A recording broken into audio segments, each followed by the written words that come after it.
as soon as businesses opened up, I made all of the touching appointments. I was like, I'm getting a massage, I'm getting a manicure. Look, I made a dentist appointment just because I missed feeling somebody in my mouth. Okay?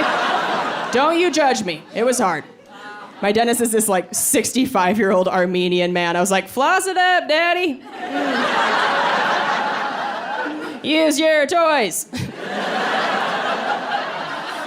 He was like, I prefer you call them tools. I was like, Dimitri, I need this. Hush your lips. Just tell me when to spit.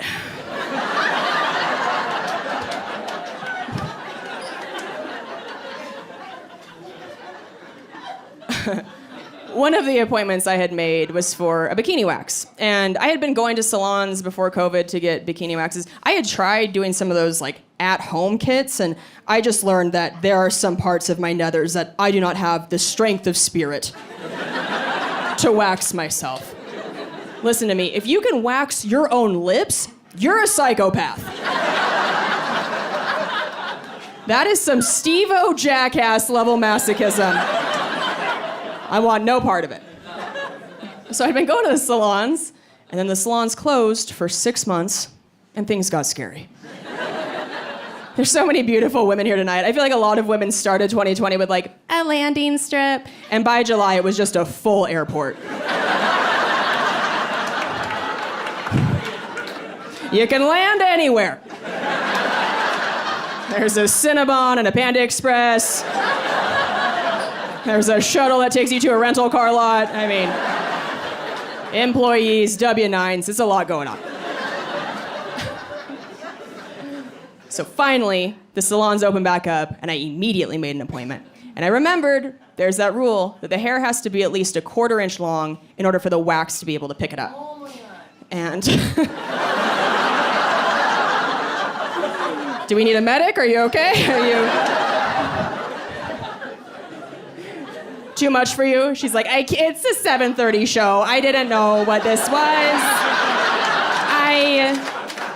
I don't like hockey, and we had a Groupon, but she's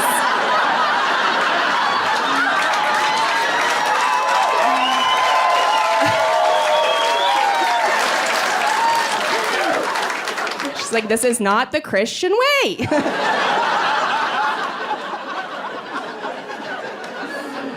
I'm sorry. Oh yeah, so I remembered there's that rule that the hair has to be at least 1/4 inch long in order for the wax to be able to pick it up. And I looked down and was like, well, that's not gonna be a problem. But for the first time in my life, I worried that maybe it's bad if the hair is longer than 1/4 inch. So I called the salon. So embarrassing.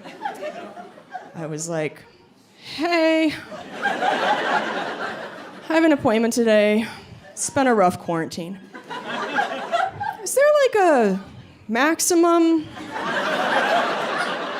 hair requirement?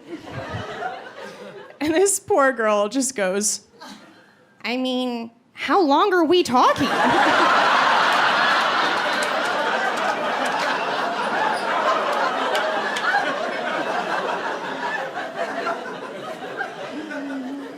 And I wasn't prepared to answer that. So I panicked and was like, we could probably donate it. No.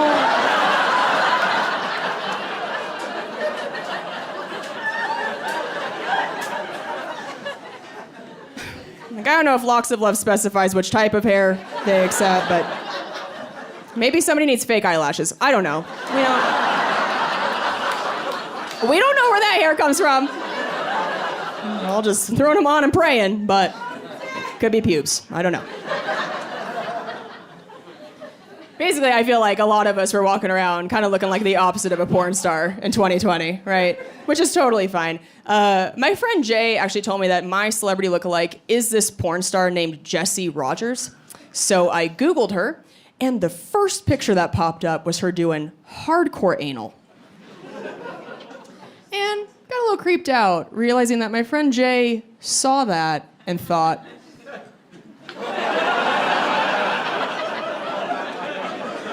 You know who this reminds me of? Old gaping butthole Kelsey. Yeah. Old backdoor cook. Look at her go. A+. What is the matter with you, Jay? But by the way, it's so nice to be able to tell that joke in person again because I've had to tell it on mostly virtual shows the past 2 years, and I realized that halfway through the joke, everybody would just open a new browser.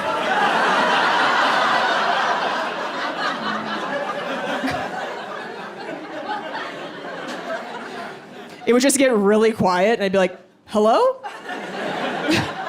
Everybody show me your hands. I don't trust you. What are you doing? I had to check into a hotel on the road recently, and it was early in the morning, and the woman checking me in, well, she's a little older, and she goes, I just have to tell you, you look so much like Amy Adams. Huh, I don't know if you ever hear that, but you really look like her. And it took all of my strength to not pull my phone out and be like, you know who everybody else says I look like? And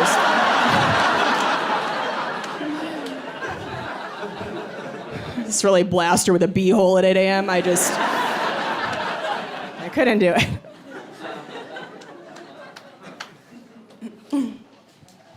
I do think that Jesse Rogers and I, we do look alike. We have some different hobbies. You know, I've never just sat on a lava lamp.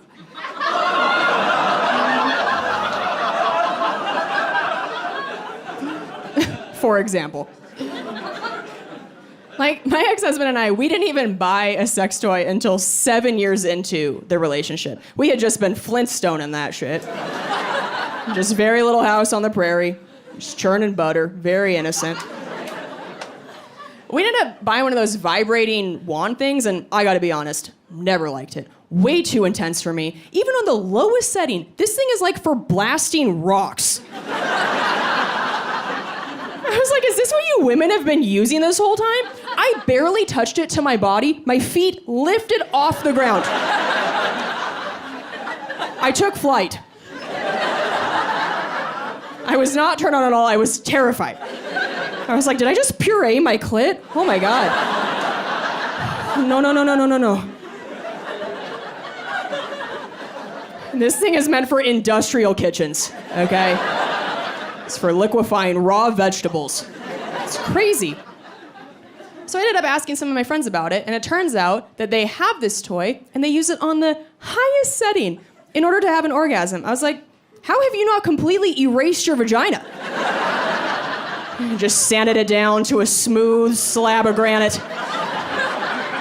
Like a Barbie crotch. Yeah. Go bowling on it.